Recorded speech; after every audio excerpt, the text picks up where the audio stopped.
vous écoutez les podcasts d'Authentic Talent. Je suis Chloé Toiti, fondatrice d'Authentic Talent, qui est un cabinet de conseil en talent management, également distributeur officiel de Hogan Assessment en France. Et chez Authentic Talent, on a la chance d'accompagner au quotidien des acteurs de référence dans le domaine des ressources humaines, du talent management, mais pas seulement. Et on a voulu, pour ce podcast, vous offrir un moment privilégié avec certains de ces interlocuteurs qui vous partagent leur expertise sur un sujet de leur choix. Aujourd'hui, je reçois Rassam Yagmae, groupe talent stratégie au sein de Free, qui vient nous parler du recrutement de talents pénuriques. Bonjour Rassam, ravi de te recevoir aujourd'hui dans ce podcast. Salut Chloé, ravi d'être là. Donc, on va démarrer par... c'est toi que je fais bosser, c'est-à-dire que je vais te proposer de te présenter pour les gens de notre audience qui ne te connaîtraient pas encore. Donc, si tu peux nous dire ce que tu as envie de nous partager sur ton parcours, ce qui t'a amené jusqu'à aujourd'hui. Alors, je m'appelle Rassam Yagmae. Je vous invite à aller regarder sur LinkedIn pour la prononciation de mon prénom. J'aime beaucoup cette petite blague d'intro. Ça fait une quinzaine d'années, un peu plus, que je travaille dans le recrutement et le monde des RH. J'y suis arrivé par hasard, comme tout le monde, ou presque. J'ai fait des cabinets de recrutement pendant une dizaine d'années, cabinets anglo-saxons, où je travaillais plutôt dans l'IT ou la tech. Et j'ai créé des équipes souvent ou des bureaux qui se lançaient à Paris, etc., ou des cabinets qui voulaient lancer la spécialisation digitale IT. Et maintenant, presque depuis 10 ans, j'ai fait le switch in-house, interne, où je suis passé en entreprise, plutôt dans le monde toujours continuité de la tech et des mondes SaaS, où j'ai fait Axway, qui est un éditeur de logiciels franco-américain, et Doctolib pendant 5 ans. C'était une expérience assez charnière pour moi dans le monde un petit peu scale-up, start-up. Et depuis maintenant 6 mois, j'ai rejoint le groupe Iliad et la maison mère de toutes les entités Free. Je travaille sur un scope qui est assez proche et en même temps très différent, puisque au-delà du recrutement, on parle de l'attraction, l'onboarding, la gestion des talents, la performance, etc. Ok, donc du coup un sacré switch entre les deux finalement. Oui, autant sur on va dire le type de contexte entre le côté scale-up, start-up et d'aller dans un groupe plutôt bien installé, grand groupe, plus de 10-15 000 collaborateurs en Europe, et autant sur le scope où même si j'ai souvent vu de très près à quoi ressemblait l'ensemble du parcours collaborateur, j'étais quand même très focus sur du recrutement avant. Ok, hyper intéressant. Et du coup, la question bonus, qu'est-ce que tu peux dire que les gens ne savent probablement pas de toi ? Je pense que la plupart des gens qui sont peut-être plus introvertis que moi ou qui ramènent pas leur face sur LinkedIn tous les jours auront des vraies surprises. Donc je vais pas vous dire que j'aime bien rapper parce que tout le monde le sait maintenant. Tout le monde. En tout cas, ceux qui me connaissent le savent. Je vais pas dire que j'aime le PSG parce que tout le monde le sait aussi. Je ne savais pas. Ah, tu savais pas, voilà. Et je suis papa de 2 petites filles de 7 et 10 ans. Merci du coup pour le partage. Du coup, la question suivante, et c'est la question que je pose à tous mes invités, c'est pourquoi est-ce que tu as choisi la thématique dont on se parle aujourd'hui, à savoir le recrutement de profils pénuriques ?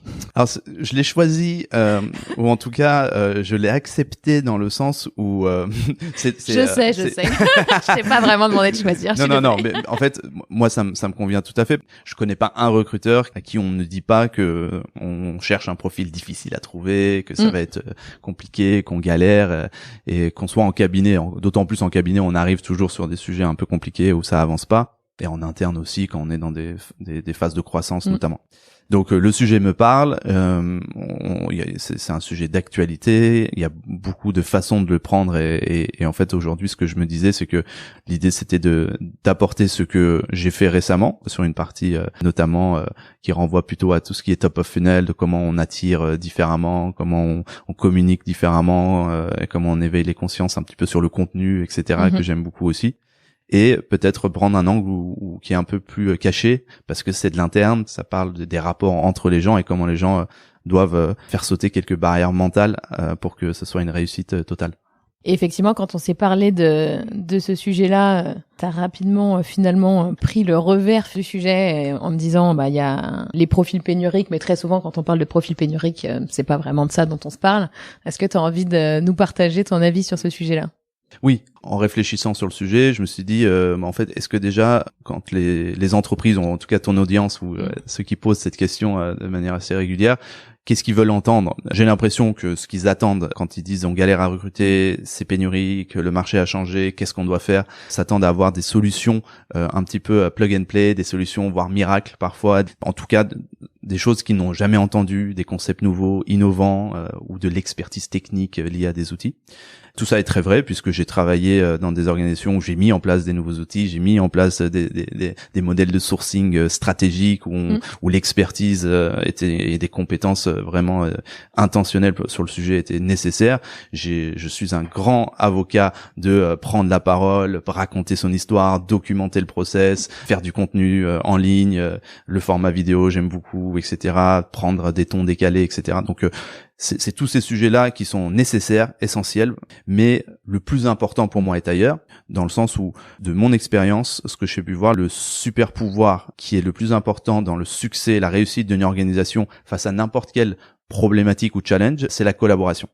Et donc c'est vrai que c'est moins fun de parler de collaboration que de ChatGPT ou de podcast, mais au final, on dit souvent, et j'en parlais hier avec un de mes potes qui est venu faire une petite présentation chez nous sur le fait de comment on déplafonne son esprit en tant que recruteur et on ouvre ses chakras sur l'immensité de l'apprentissage qu'on peut avoir sans forcément être promu, sans forcément passer manager, sans forcément avoir un changement de poste ou d'entreprise. Et pour préparer cette présentation, on s'est rendu compte qu'en fait, c'est de dire les choses les plus simples qui sont difficiles, c'est d'accepter et de faire accepter l'autre, que la collaboration qui paraît assez bateau, c'est comme la bienveillance en entreprise, etc.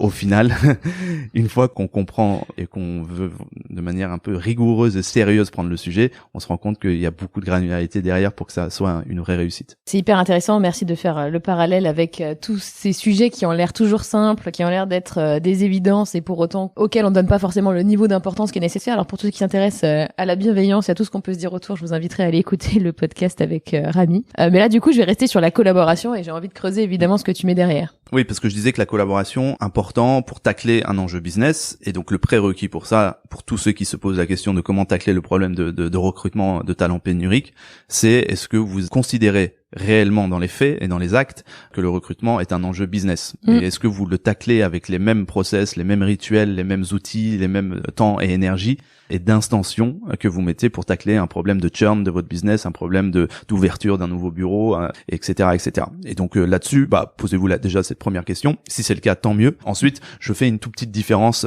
également sur et c'était peut-être ta première question, sur le fait, on parle de pénurie. Est-ce qu'on parle vraiment de profil pénurique ou de profil à forte concurrence? Parce que la pénurie, de mon expérience, quand j'étais en cabinet avant, ça peut arriver, tu acceptes beaucoup de missions assez exotiques. Et oui.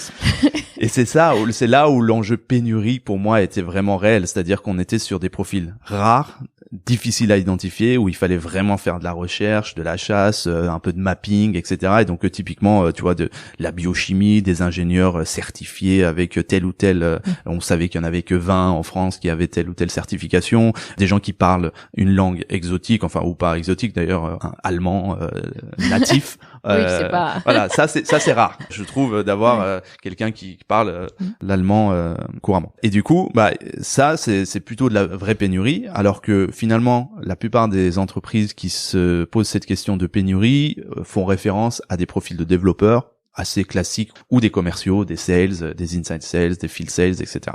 Effectivement, je pense que c'est plutôt ceux qu'entendent et probablement ceux que sont venus chercher les gens à écouter ce podcast. Aujourd'hui, on parle quand même beaucoup plutôt de dev et de sales sur les profils pénuriques. Donc du coup, comment est-ce que tu vois ces profils-là? Si c'est pas du pénurique, c'est quoi? C'est pas du pénurique, c'est effectivement là plutôt cette notion de concurrence, parce qu'en fait pénurie, on disait difficile à identifier, difficile à trouver, parce qu'en fait ils sont rares, vraiment, dans le côté rareté de la pénurie. Alors que je pense que des profils de commerciaux et de développeurs, on est dans une ère et une époque où il y en a jamais eu autant. Alors évidemment, il y a en face plus de demandes que de profils, certes, mais en termes de trend, il y a de plus en plus de formations alternatives pour ces profils, il y en a de plus en plus. C'est plutôt comment les attirer, comment les recruter et ensuite comment les retenir sur du long terme une fois qu'on les a recrutés pour pas se retrouver très vite à devoir les recruter à nouveau. Et du coup, là, on est plutôt dans un concept assez classique pour une entreprise, de concurrence, de faire face à un autre business qui est face à nous. Et c'est là où c'est un enjeu plus facile presque, parce qu'un business et un dirigeant, un leader est normalement plutôt bien outillé pour se dire, ok, j'ai en face de moi des concurrents. Et comment est-ce que je vais tacler ce problème-là de manière assez rationnelle? Ouais, c'est hyper intéressant parce qu'effectivement, du coup, la solution, elle est plus globale. C'est-à-dire que là où aujourd'hui, on attend peut-être des solutions sur comment aller les trouver, comment les attirer, la réalité que tu dis assez bien, c'est qu'il y a des entreprises qui oublient qu'il faut investir beaucoup sur comment les retenir, parce que sinon c'est un espèce de cercle sans fin. J'ai l'impression que certains sont pris dans un engrenage de on va miser tout sur aller les trouver, et puis finalement le turnover est énorme derrière et tu passes ton temps à reconstruire la même chose. Malgré tout, comme tu parles de concurrence, il y a quand même vraiment cette question de comment est-ce que tu te positionnes par rapport aux autres structures qui cherchent à attirer exactement les mêmes profils. Qu'est-ce que tu veux nous dire là-dessus ? L'idée, c'est de centrer la discussion sur la solution magique qui, pour moi, est la collaboration entre les équipes. Et donc, les équipes qui doivent tacler ce problème. Et là, bon, aujourd'hui, on peut peut-être parler du focus entre le lien entre le recruteur et le business, ce qu'on appelle l'opérationnel ou le hiring manager. Mais en réalité, en fonction du problème, il y a peut-être d'autres personnes qui sont autour de cette table de manière un peu plus exhaustive que du recrutement. Ça peut être RH au sens un peu plus large et ça peut être business au sens un petit peu plus large aussi. Si on parle de marketing, si on parle de communication, ces équipes-là forcément aussi sont souvent liées. Et donc moi, le sujet, c'est une fois qu'on a accepté qu'on est plutôt dans un sujet de concurrence que de pénurie, le type de solution qu'on met en place, c'est plutôt de se dire, en fait, c'est une question de volume déjà dans mon top of funnel. Il y en a beaucoup de ces profils, sauf que moi, j'aggrave mon problème et là, je mets un peu de pénurie sur ma concurrence, c'est que j'y applique des exigences. Ces exigences sont souvent légitimes, mais pour autant, ils sont pas forcément challengés à un niveau où on cherche des vraies alternatives pour se différencier, en fait, finalement. Et donc ça, c'est un premier sujet de ce qu'on appelait de casting the net à l'époque chez Doctolib, c'est à quel point on ouvre notre top of funnel pour avoir du volume et derrière avoir une machine hyper bien huilée qu'on va devoir construire en collaboration avec le business et de maintenir comme vraiment une machine d'orfèvrerie où il faut tout le temps mettre de l'huile dans ces rouages-là, et c'est pour ça que je parle de cette collaboration.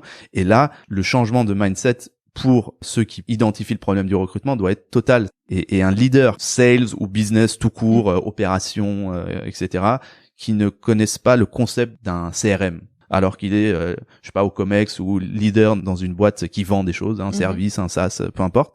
Ce serait étonnant, j'imagine, tu vois. Oui. Est-ce que le pourcentage de leaders au Comex qui comprennent le concept d'un ATS, qui l'utilisent et qui sont rigoureux eux-mêmes dans leur recrutement avec cet outil, j'ai pas les chiffres. Ouais, mais on a un petit doute sur ce sujet. Je pense qu'on a tous eu, tu vois, des cas concrets, mais en fait, et tu vois, j'entends des gens dire « mais attends, ils ont pas le temps, c'est pas leur sujet, ça c'est un truc RH, etc. » Mais en fait, c'est là où je disais la collaboration, c'est ce premier changement de paradigme et de mindset, de dire que je vais tacler ce problème comme si c'était un problème business. Et si c'est un problème business, l'outil qui, de fait, est l'outil qu'on a choisi pour centraliser la communication entre différents services, et communiquer avec le marché, qui nous coûte de l'argent en plus, etc., je vais le connaître sur les bouts des doigts et je vais challenger chacune de ces parties sur mes équipes. Ouais. Et c'est intéressant parce que ça fait référence à un truc que tu as dit dans une autre conférence où je venais de voir, mais qui était quand même, finalement, ça fait écho à la place que tient l'ARH au sens large et le recrutement dans la tête du fondateur et du dirigeant de la boîte, et à quel point est-ce qu'on a placé ça dans les enjeux stratégiques, parce que finalement le fait que tout le Comex puisse parler aussi bien de l'ATS que du CRM, ça parle aussi de la direction de l'entreprise. Donc on s'était dit que chez Docto, visiblement, ça avait l'air d'être quelque chose qui était quand même plutôt bien positionné. Je sais, chez Iliad, je sais pas, je pose la question. Ouais, en toute transparence, je peux te dire la vérité, et si le Comex Iliad m'écoute, gros big up, on en reparle, mais non. Alors chez Docto, c'était pas non plus la fête. Je vais pas citer des blazes parce que j'y suis plus, mais ceux qui savent qu'on courait après les feedbacks, on courait après les nouvelles fonctionnalités qu'on voulait présenter, etc. Encore une fois, je comprends, et tu vois, je vais pas dire qu'un VP Sales ou un directeur commercial d'un grand groupe connaît toutes les fonctionnalités de Salesforce et est capable de mettre les mains dedans non plus, bien sûr. Mais là, on parlait de comprendre pourquoi, à quoi sert un ATS, jusqu'où on peut le pousser. Parce qu'en fait, l'opportunité, c'est que c'est des personnes qui sont très bien câblées pour comprendre les cycles de vente. Donc, si ils peuvent juste appliquer leur expérience à un marché qui est quand même plutôt récent sur le sujet, même s'il y a des grands gourous, je m'inclus dedans, qui font les mecs et tout. Mais dans l'absolu, c'est quand même plutôt récent qu'on applique le growth, le marketing, les sujets d'audience, de communauté, etc. au recrutement, à travers des outils en tout cas. Donc, ils ont vraiment une plus-value en plus à nous apporter dans le challenge de tout ça, etc. Mais admettons que cette partie-là les intéresse pas. Quand on est en concurrence, on court après le temps. Et le temps, c'est de l'argent. Non, le temps, c'est pas de l'argent que de l'argent. Le temps, c'est du temps. Et donc, c'est en fait le temps qu'on perd à ne pas avoir un feedback ou d'avoir un feedback construit où on comprend qu'est-ce qu'on doit faire de cette information pour avancer et prendre une initiative au niveau du recrutement, au niveau RH, bah ça c'est super important aussi. Un autre exemple, c'est combien de ces leaders, quand ils voient une opportunité de discuter avec quelqu'un, quand ils pensent à quelqu'un qui a un bon profil, quand ils discutent d'une personne qui n'a pas répondu alors qu'ils ont donné leur nom, combien d'entre eux font l'extra mile de prendre leur téléphone, d'envoyer un message eux-mêmes, de demander comment ils peuvent aider, etc. Quelle prise d'initiative et de proactivité eux ont à ce sens. Et ça m'amène au troisième point qui pour moi est super important, qui est la célébration et la valorisation. C'est qu'en fait, au final, quand on se dit que la collaboration est centrale, pour qu'une collaboration se fasse, on se met d'accord sur des principes, on prend des agreements, des accords. Mais tu vois, on a un agreement, on se revoit, etc., etc. Mais à un moment donné, on réussit. Idéalement, on réussit. Peut-être on réussit pas, mais on peut, quand on réussit, devoir célébrer, valoriser, ou même si on n'a pas encore réussi, valoriser les efforts de chacun. Et dans les deux sens, j'ai un exemple là qui me vient à l'esprit quand je le dis. Parce qu'en fait, la valorisation et la célébration, c'est cool de le vivre, c'est toujours des bons moments, mais surtout, c'est le carburant de l'extra mile. C'est-à-dire que la personne en face, et là je parle autant pour le leader que le recruteur, etc., fera l'extra mile de plus dans la foulée grâce à ce moment de célébration et de cohésion.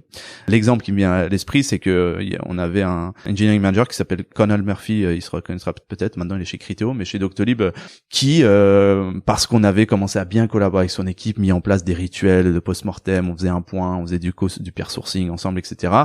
Un jour est arrivé, il était allé dans un truc de donuts assez rare à Paris, un truc un peu quinri et tout, et il nous avait ramené genre une boîte de donuts super sympa et tout. Et genre, tu sais, c'est le genre de truc basique. Tu te dis, je ramène des croissants, c'est ça qui va faire que tu vas recruter mieux. Ah bah si c'est ça, tu vois, c'est un détail. Si tu le prends hors du contexte, ça ne veut rien dire. Mais dans le truc de, on a cravaché, on a bossé dur, on a eu ou pas des résultats. Et ce moment-là, cette personne a eu cette intention le matin en se levant. Et c'est pour ça que je dis l'intention qu'on met sur le sujet du recrutement et de la collaboration. En fait, ça a eu un effet sur l'équipe. Je me souviens encore sur Slack, la photo tournée, tout le monde était trop bien, machin, etc. Ouais. Et dans la foulée, mais je peux te dire que dans cette journée-là, tout le monde était en train de réfléchir comment je peux faire quelque chose, appeler un autre candidat, faire un peu de plus de sourcing sur ce soir, ou faire telles actions pour aller un peu plus vite, etc. Et dans les deux sens, ça marche. C'est-à-dire que bien sûr, et nous, quand on mettait en avant le business, à travers leur manager à eux, ou à travers des moments collectifs où on les mettait en avant en disant, regardez, eux, ce qu'ils ont fait pour nous, et c'est pour ça que ça marche, et pareil, eux, ils remettaient une pièce dans la machine x10, quoi. Bon, je pense qu'il y a beaucoup de recruteurs qui sont en train de rêver en t'écoutant, parce que clairement, ce sujet de la célébration, on le retrouve pas pareil de la même façon partout, et je comprends que ce soit vraiment un accélérateur, mais dans les deux sens. Du coup, tu partages des exemples et je trouve que c'est toujours intéressant de se projeter avec des exemples concrets qui ont été mis en place, qui ont été testés, etc.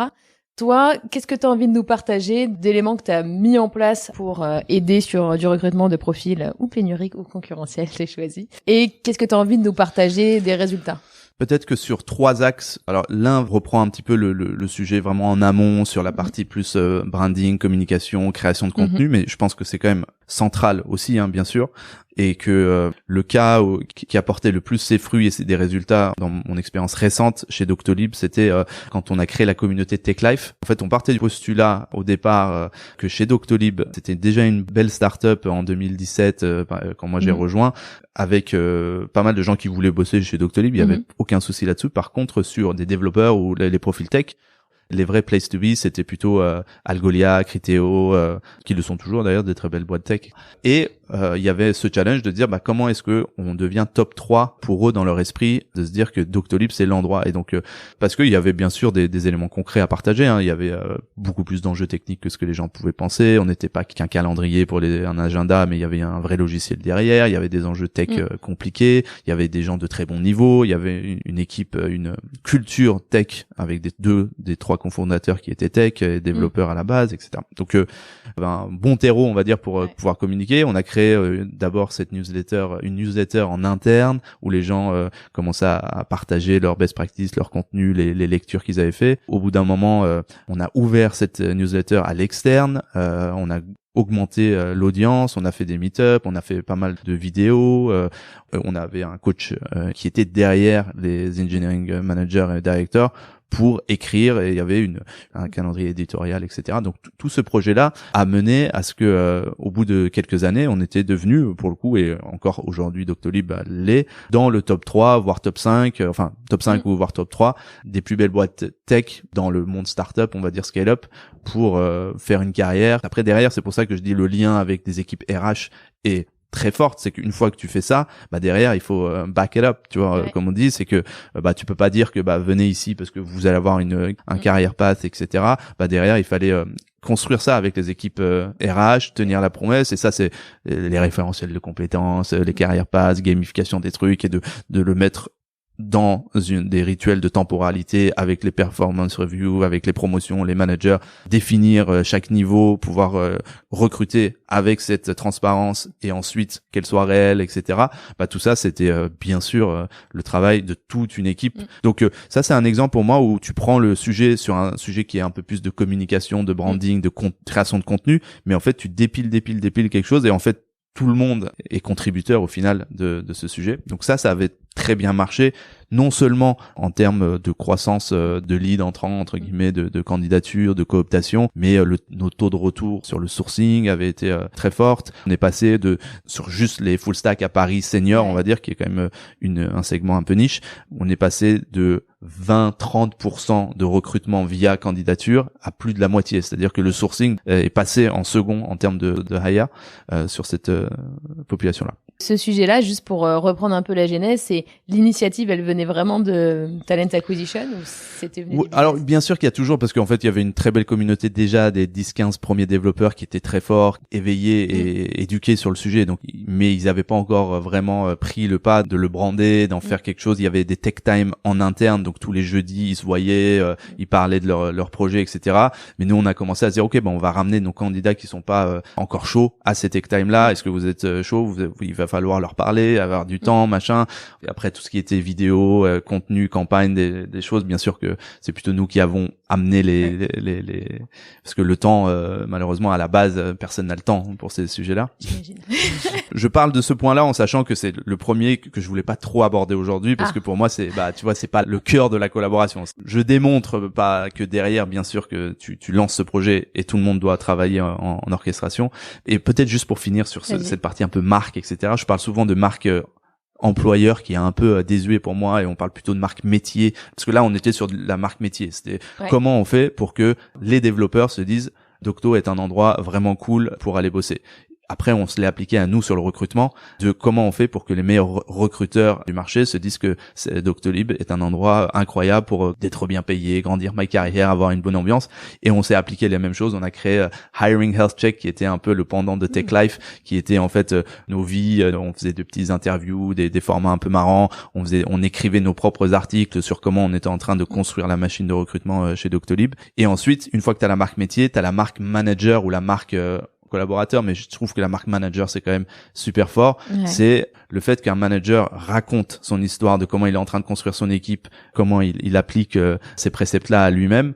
C'est le lien avec le personal branding, c'est que les gens du coup parfois veulent travailler avec juste le manager ou veulent travailler en tant que métier dans cette boîte, et in fine vont se dire cette boîte-là, si le manager est ouf, si les équipes de ce métier-là qui me parlent sont ouf et qui ont du contenu niche pour moi, la boîte ne peut que être ouf. Ouais, et c'est hyper intéressant en fait, je trouve, de combiner toutes ces notions de marque, parce que on connaît beaucoup le sujet de marque employeur, parce qu'on en parle depuis longtemps. Il y a le sujet de la marque recruteur, je pense qu'il y a un vrai sujet sur lequel tu as pas mal de choses à dire.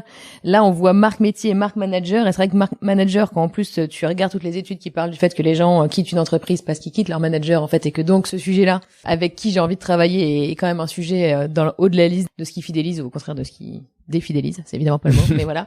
Du coup, c'est hyper intéressant. C'est quoi les formats? Parce que j'imagine que ça peut vite être un peu old school, ou c'est quoi le bon format pour travailler sur la marque manager? Ce qu'on avait commencé à faire de manière la plus basique, c'est dans les annonces à l'époque. Et encore une fois, tu sais, à chaque fois que tu donnes des exemples, c'est des exemples qui sont dans une temporalité qui était la bonne. Tu vois, c'est comme si je te parlais d'emoji ou des trucs comme ça.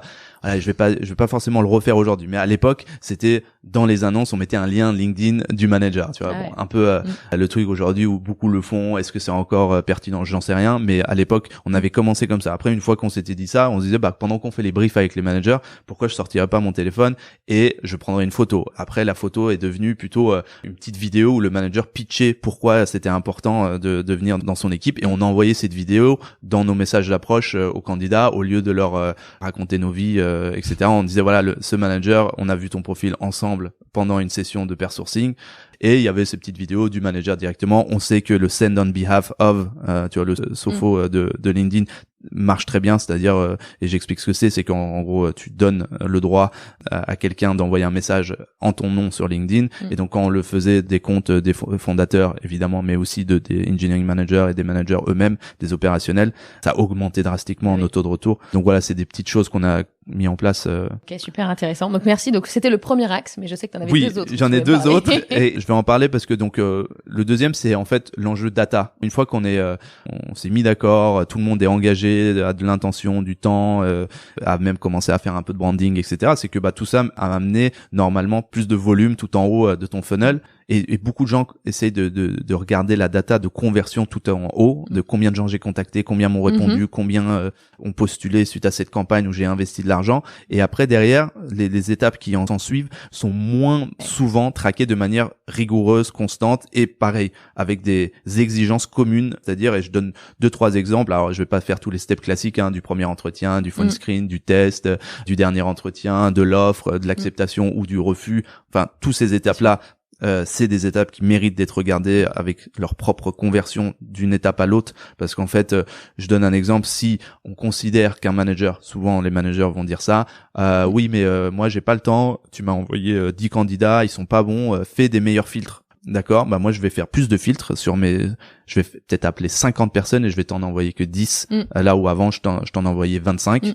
Par contre, moi, mon exigence, ce qu'on va regarder comme autre KPI pour toi, c'est combien de ces personnes-là vont passer en test technique. Parce que si moi je t'en envoie beaucoup moins, mais je me tape beaucoup plus de screens, mais que toi tu continues à dire non à tout le monde, ça fonctionne pas, c'est pas on va dire équitable entre guillemets en charge, et surtout ça veut dire que ça c'est pas en train de marcher, parce qu'en fait le pari que je fais d'être plus discriminant moi sur mon filtre n'est pas en train de payer, parce qu'a priori ça augmente pas le taux de gens qui passent en entretien. Et donc il faut des moments, des rituels où on s'engage tous les deux à venir préparer chacun avec des actions qu'il a menées de son côté. Et donc sur les exemples, je disais le fait de pouvoir envoyer des messages à la place des recruteurs, de pouvoir travailler si on se rend compte par exemple qu'il y a un drop, une baisse de gens sur le niveau du test. Entre le moment où le recruteur discute avec le candidat et lui envoie un test technique, il y a souvent un drop. Parce que souvent le test technique est trop long, chiant, relou. Ça, c'est un sujet à part. Mais admettons qu'il soit même pas chiant, relou, il y a quand même un drop. Et si ce drop-là, on l'identifie, une des actions qu'on avait mis en place, c'était de créer ce qu'on appelait un selling call de la part du manager. C'est-à-dire le manager accepte de prendre 30 minutes de son temps sur un certain nombre de candidats identifiés et va lui vendre un peu plus le test technique et pourquoi il faut qu'il consacre du temps pour le faire, etc. Et ça, après, on l'avait documenté et presque automatisé en selling call pour que potentiellement le candidat ait les éléments sans même devoir parler au manager. Mais c'est des actions qu'on a pris en regardant en fait les taux de conversion et la data. En fait, c'était pas juste quelqu'un dit si on ferait ça, j'ai lu un article. Non, en fait, notre réalité aujourd'hui sur ce funnel à Paris de développeurs seniors nous montre que c'est ça qu'il faut regarder, et on prend des paris. Si le pari a été gagnant, tant mieux. Si c'est pas gagnant, qu'est-ce qu'on peut faire d'autre, etc.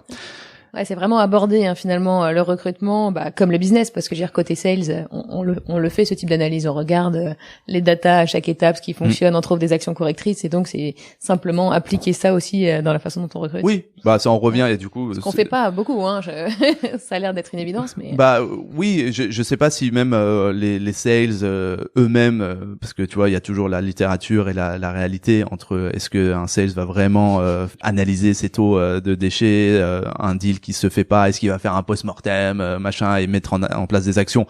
Bien sûr qu'il le fait pas tout le temps, et c'est pas grave à la limite, mais en fait au moins tout le monde est conscient que c'est important de le faire. Alors que sur le recrutement, déjà, et c'est là où je te parlais de barrière mentale parfois, qu'il faut juste faire sauter et faire comprendre que c'est juste une suite logique d'adapter tout ça au recrutement. Et pour aller un peu plus loin sur 2-3 actions qu'on avait mis en place, donc une fois que tu as fait tout ça et que les gens sont en entretien, c'est la façon dont tu les évalues, la façon dont tu décides de leur niveau, la façon dont tu débriefes sur une prise de décision de qui on prend pas, pourquoi on les prend pas.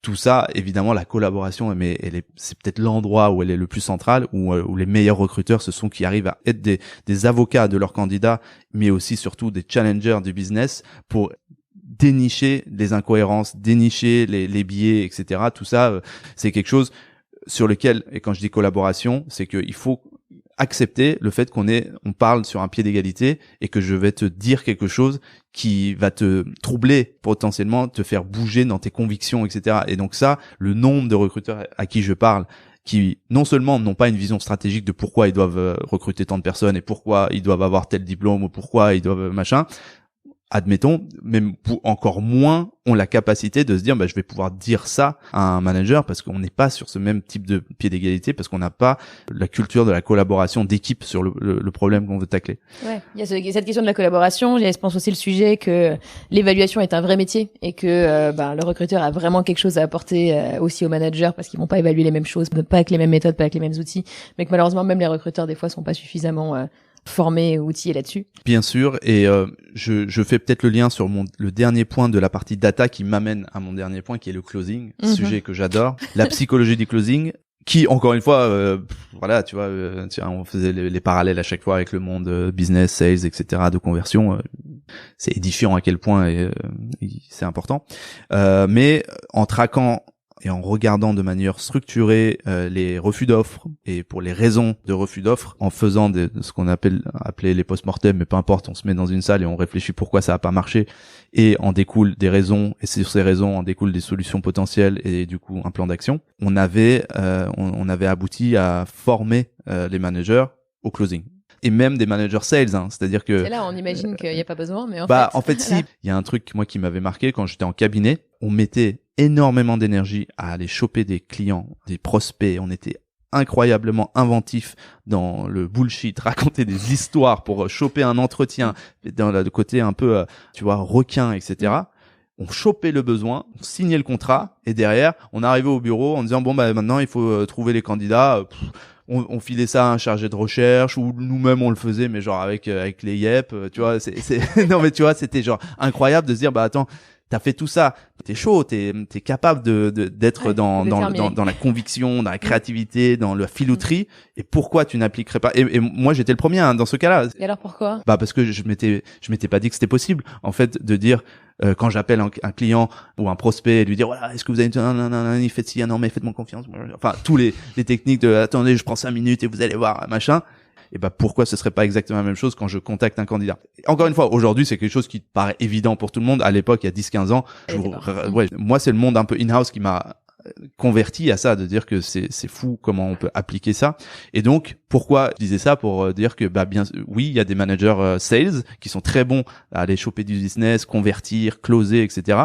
Mais quand ils doivent revenir au bureau entre 5 et 6 et on leur dit, t'as un candidat à voir, ils le font comme si c'était une corvée, ou comme si c'était un truc hyper où ils se mettent dans une position où c'est pas à eux de vendre, tu vois, etc. Et donc le closing, c'est ça, c'est surtout de se dire que t'es tout le temps en train de vouloir rassurer, vendre, c'est pas très noble comme terme quand on parle pour les gens et dans du recrutement, mais c'est quand même la réalité.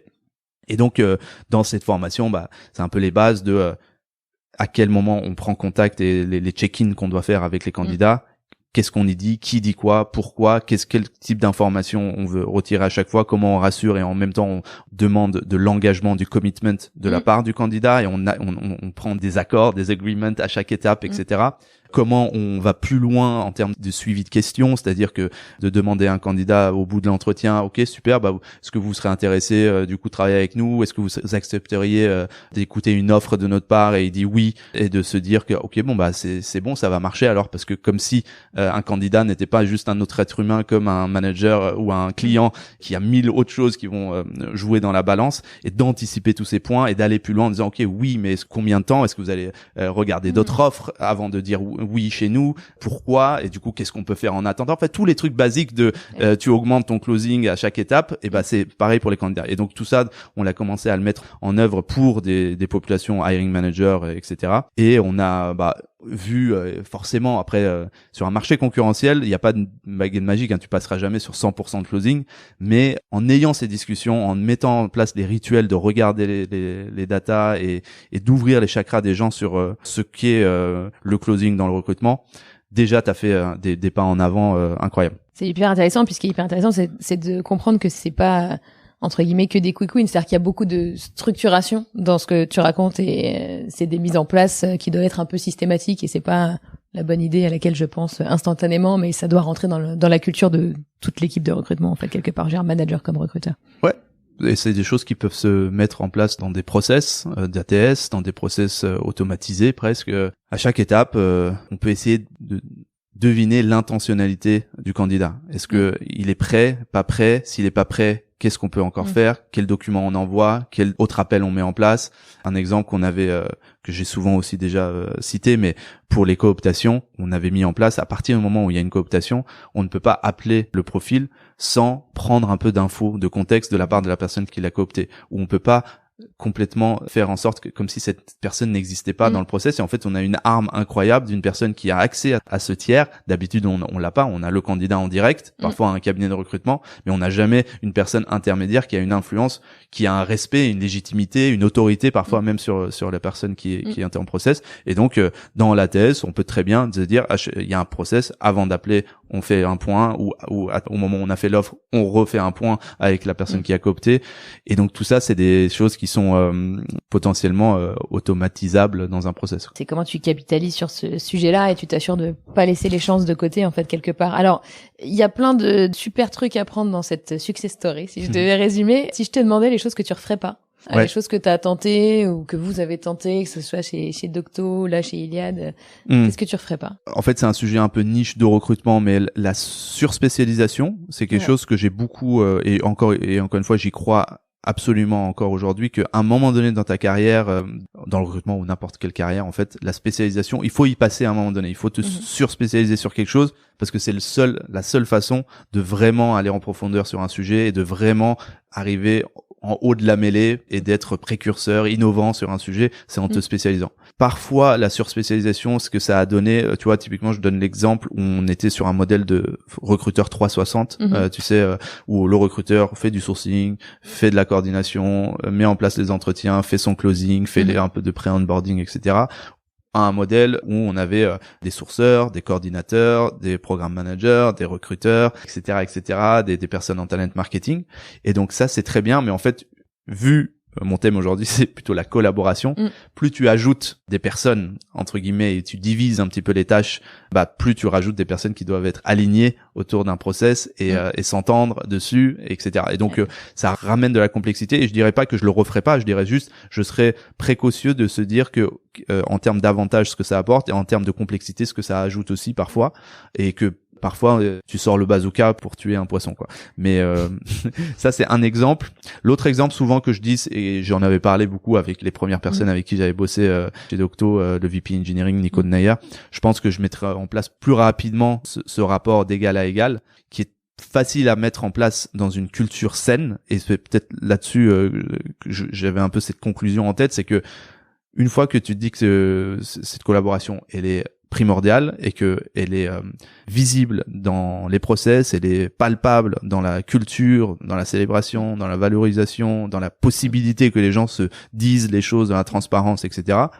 En fait, c'est un cercle totalement vertueux pour le business, parce que déjà, tu te dis que si les recruteurs peuvent faire ça avec le business, c'est-à-dire que le marketing peut le faire avec, toutes les fonctions support peuvent le faire avec les uns et les autres, et de manière générale, peu importe, les gens dans cette entreprise peuvent travailler et collaborer ensemble d'une manière saine, constructive, mais avec des exigences fortes. Et du coup, c'est aussi en termes de bienfaits, en fait. Donc on revenait sur le point, vous avez ce problème de profil pénurique, prenez-le comme un challenge business, comme tout autre challenge business. En le faisant dans le process, vous allez inviter tout le monde à adopter une culture de la collaboration plus forte. Si vous le faites à chaque fois que vous avez un challenge business en dehors du recrutement, peu importe, vous créez une culture d'entreprise qui va être plus performante, vous allez avoir plus de résultats business et d'argent in fine, et en même temps vous allez travailler sur la rétention, parce qu'en fait cette culture-là, a priori, elle force les gens à plutôt bien travailler ensemble et avoir envie de continuer à le faire. Et après, c'est vrai que on voit qu'il y a des entreprises pour qui la place de la RH et du recrutement en général, il y en a sûrement dans ceux qui nous écoutent qui se reconnaîtront, elle est depuis si longtemps, entre guillemets, soit éloignée du business, soit identifiée comme une fonction support, mais pas dans le bon sens. Que cette posture d'égal à égal dont tu parles, elle est parfois un peu délicate à mettre en place. Mais c'est un vrai boulot et je pense que c'est effectivement un vrai enjeu si on a envie que ça fonctionne bien derrière. Donc ça, c'est vraiment un point intéressant. Si je te posais la question de les fausses bonnes idées, les espèces d'idées reçues autour de ce sujet du recrutement pénurique, ce serait quoi pour toi? Celle qui me vient directement à l'esprit, c'est l'idée, tu sais, de la solution miracle, là, le côté j'appuie sur un bouton et maintenant que j'ai appuyé sur le bouton, tu vois, j'ai acheté ce bouton, j'ai accepté que ce bouton touche mon doigt, donc voilà, ça doit arriver. Et donc tu vois, dans les faits, ça veut dire quoi? C'est moi, j'ai jamais voulu faire de post LinkedIn. Tu m'as convaincu qu'il fallait en faire un, et tu vois, ça a pas marché, etc. Et donc, ce côté de se dire que les choses qui sont intimement liées à du long terme, à de l'investissement, à de la régularité, de la consistance, pas seulement sur les réseaux sociaux, hein, mais vraiment sur n'importe quelle action que tu veux mettre en place. Si tu le fais juste une fois en mode vol d'oiseau, tu ne peux pas attendre à ce que les choses arrivent de manière un peu magique. Et donc, tout ce que vous ferez avec cet état d'esprit-là ne sera qu'une mauvaise idée, parce qu'en fait vous serez déçu du résultat. Je pense que à travers les actions que tu as décrites tout à l'heure, on se rend bien compte, oui, c'est un travail de longue haleine, oui, pour être attractif vis-à-vis de profils tech, il nous a pas suffi juste de mettre en place une action, mais ça a été de le tenir dans la durée, de faire du test and learn, d'accroître, etc. Donc je pense que c'est un vrai sujet. Il n'y a pas d'immédiateté entre guillemets, ou il n'y a pas de super résultats sans investissement. Est-ce qu'il y en a d'autres selon toi, des idées reçues, fausses bonnes idées sur ce sujet?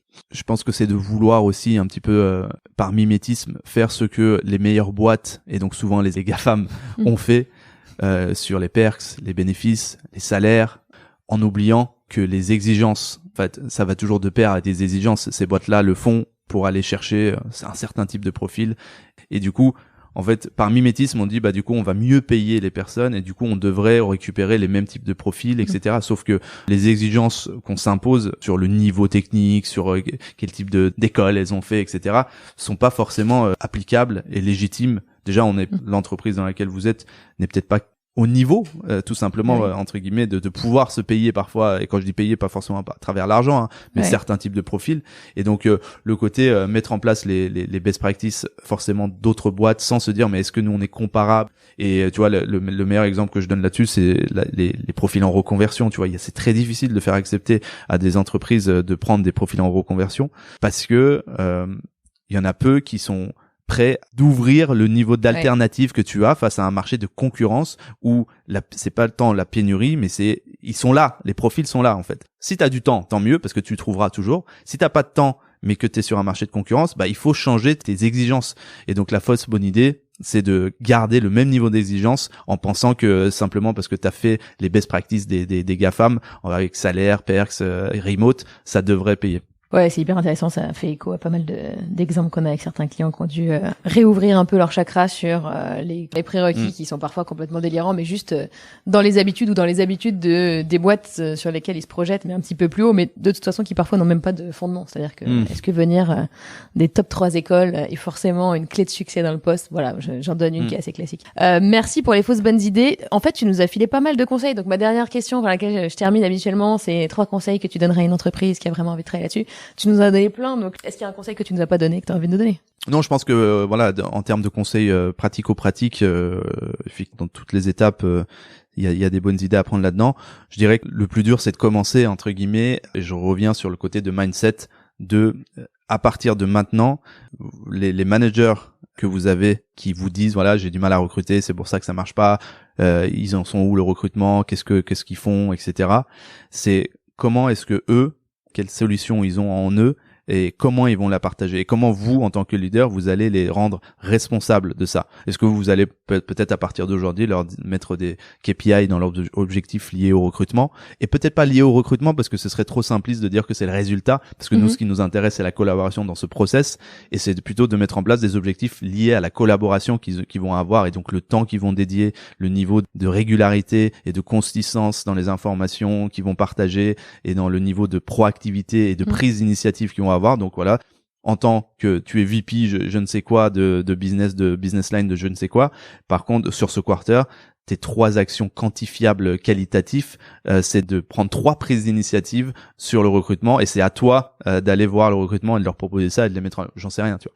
Mais c'est déjà une première, tu vois, initiative qui est dure à mettre en place parce que personne ne prend vraiment le taureau par les cornes parfois pour y aller et demander ça à des leaders. Écoute, hyper intéressant, j'aime beaucoup l'idée. Je pense que ça en inspirera d'autres, et puis en plus effectivement pour une fois, et on l'a fait, je pense, tout au long de ce podcast, mais on est très sur des choses quantifiables, en fait. On est très sur des choses mesurables.